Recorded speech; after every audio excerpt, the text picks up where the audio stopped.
I spent $35,000 on a luxury first-class trip to Europe for my parents, a thank you for years of sacrifice. But when I pulled up to the airport terminal to surprise them, my heart shattered. Standing next to their luggage wasn't just my mother and father. It was my golden child sister, wearing a smug grin. My mother didn't even look guilty as she smiled and said, "Your sister needed some rest, so we decided to take her instead of you. You can just go home." They took the tickets I paid for, boarded the plane, and left me standing on the curb. But they forgot one massive detail. Everything was booked under my name, my credit card, and my corporate accounts. By the time their flight landed in Paris, their dream vacation turned into a living nightmare. They called me 200 times nonstop, but all they heard was tut, tut, tut. My name is Savannah, and at 27 years old, I finally thought I had managed to buy my way into my own family. For as long as I can remember, my relationship with my parents was transactional. I am a self-made software engineer, a career built on sleepless nights, endless coffee, and a burning desire to prove my worth to a mother and father who only ever seemed to look past me. You see, in our household, the sun rose and set on my older sister, Vanessa. Vanessa was the golden child, the kind of sibling who could drop out of community college, max out my parents' credit cards, and still receive a standing ovation just for waking up in the afternoon. Meanwhile, my promotions, my financial independence, and my quiet stability were treated as expected baselines, nothing worthy of celebration. For months, I had been quietly funneling a massive chunk of my salary into a secret project.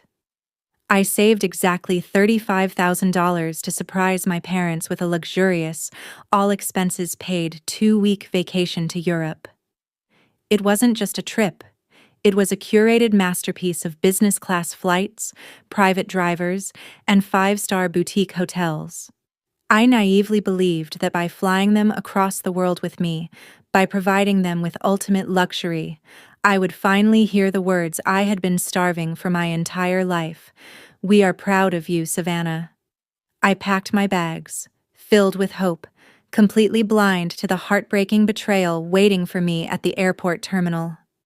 The terminal at the international airport was buzzing with travelers, but all I could focus on was the immense excitement building in my chest as I rolled my luggage toward the curbside check-in. My parents were already standing there, surrounded by their bags, but as I drew closer, my heart physically dropped.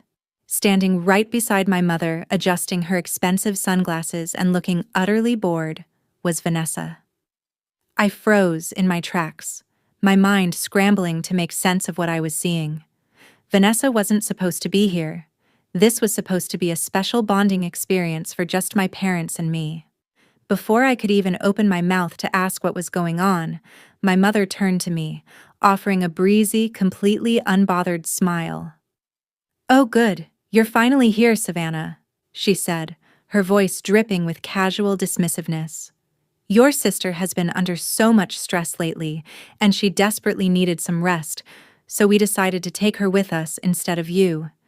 You can just go home." I stood there, utterly paralyzed, as my father stepped forward and calmly reached for the printed folder in my hands containing the physical boarding passes, 5-star hotel vouchers, and private tour itineraries. Without a single hint of guilt or a backward glance, the three of them turned around, handed their bags to the skycap, and walked straight into the terminal, leaving me standing entirely alone on the curb in absolute shock. The drive back from the airport was a blur of blinding tears and suffocating silence. I sat gripping the steering wheel of my car, the heavy weight of 22 years of conditioning finally snapping inside my chest. For my entire life, I had been the reliable one, the daughter who swallowed her feelings, paid the bills, and accepted the crumbs of affection my parents threw my way while Vanessa feasted on their unconditional adoration. But watching them walk away into that terminal without so much as a second glance, using the very tickets I had sacrificed my own comfort to buy, woke something up inside of me. It was a cold, hard clarity. I pulled my car over into an empty parking lot, my hands shaking as I opened my laptop and connected to my phone's hotspot. As I stared at the bright screen, a massive, undeniable realization washed over me. My parents completely forgot how the modern world works.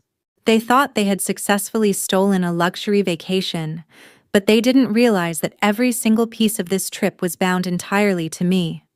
The business class return flights, the five-star boutique hotels in Paris and Rome, the private tour guides, and the Michelin star dining reservations were all booked through my personal premium loyalty accounts. More importantly, they were secured by credit card authorization forms that required my physical presence and my signature to activate. They had the paper itineraries, yes, but I held the absolute power. Sitting in the quiet isolation of my car, the tears stopped completely, replaced by a cold, calculating determination. My parents and Vanessa were currently 30,000 feet in the air, sipping complimentary champagne in the business class cabin I paid for, completely oblivious to the fact that their luxury fantasy was about to evaporate. I logged into my airline portal first. With a few decisive clicks, I canceled their return flights from Rome, converting the tickets back into travel credits tied to my personal account. They had a way to get to Europe, but they no longer had a way back. Next, I opened my hospitality apps. I systematically contacted the luxury boutique hotels in Paris and Rome. I informed the front desk managers that due to a major change in travel plans, the primary guest, myself, would not be checking in, and that the corporate credit card authorization forms on file for incidental charges were immediately revoked. The five-star suites with Eiffel Tower views were officially wiped from the system. I didn't stop there. I canceled the private drivers, the English-speaking tour guides, and the prepaid reservations at the exclusive Michelin star restaurants. I left them with absolutely nothing but the one-way flight they were currently sitting on. I knew exactly what they had in their wallets. My parents only carried a basic debit card with a strict daily spending limit, and Vanessa's cards were permanently maxed out. They were flying toward a continent where they had no place to stay, no transport, and no financial safety net. All because they believed my love came with an unlimited credit line. As I closed my laptop and put my car in drive, I felt a weight lift. The game was set.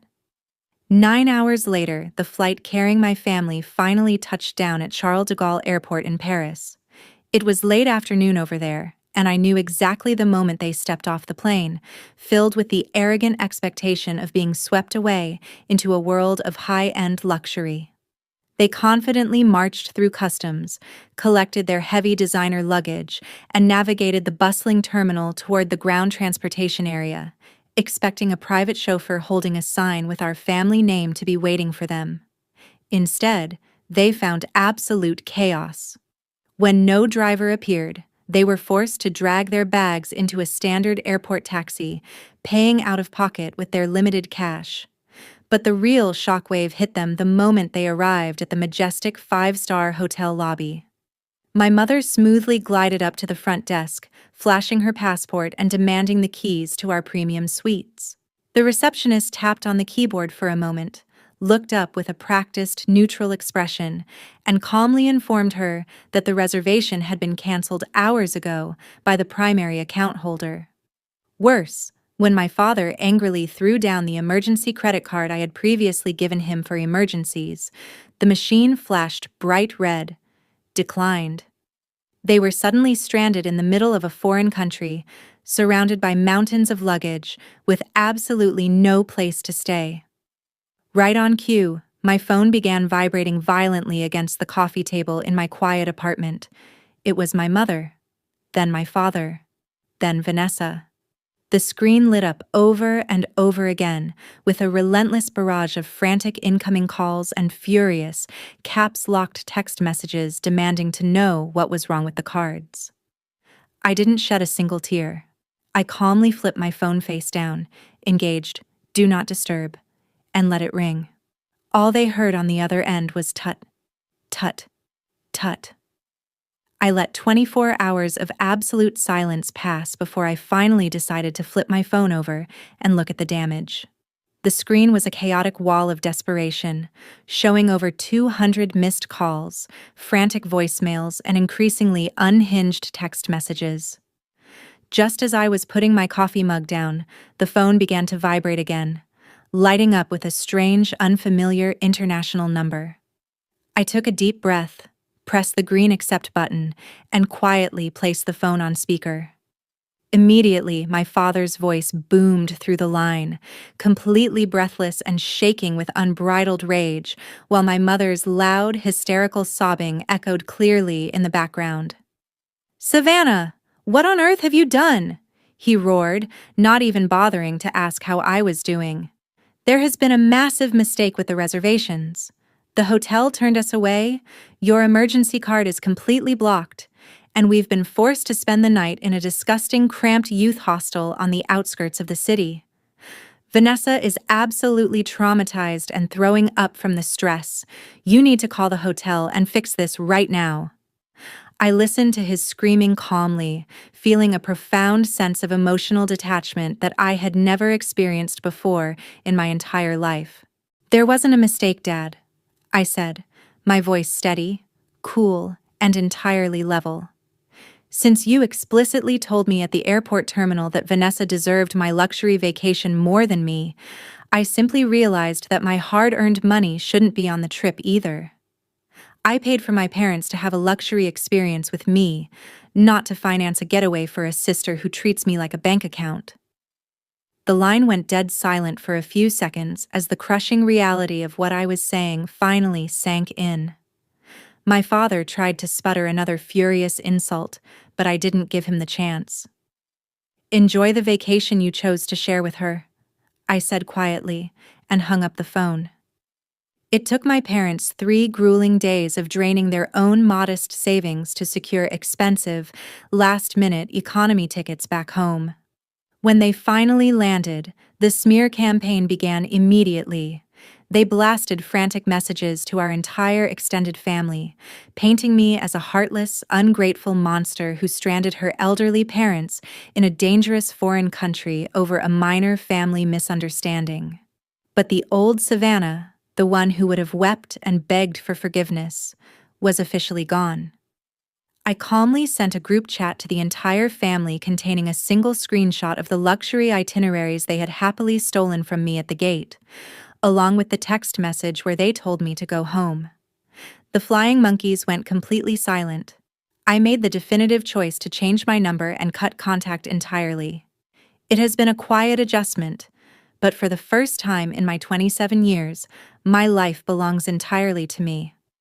Now, I am curious about you who listened to my story.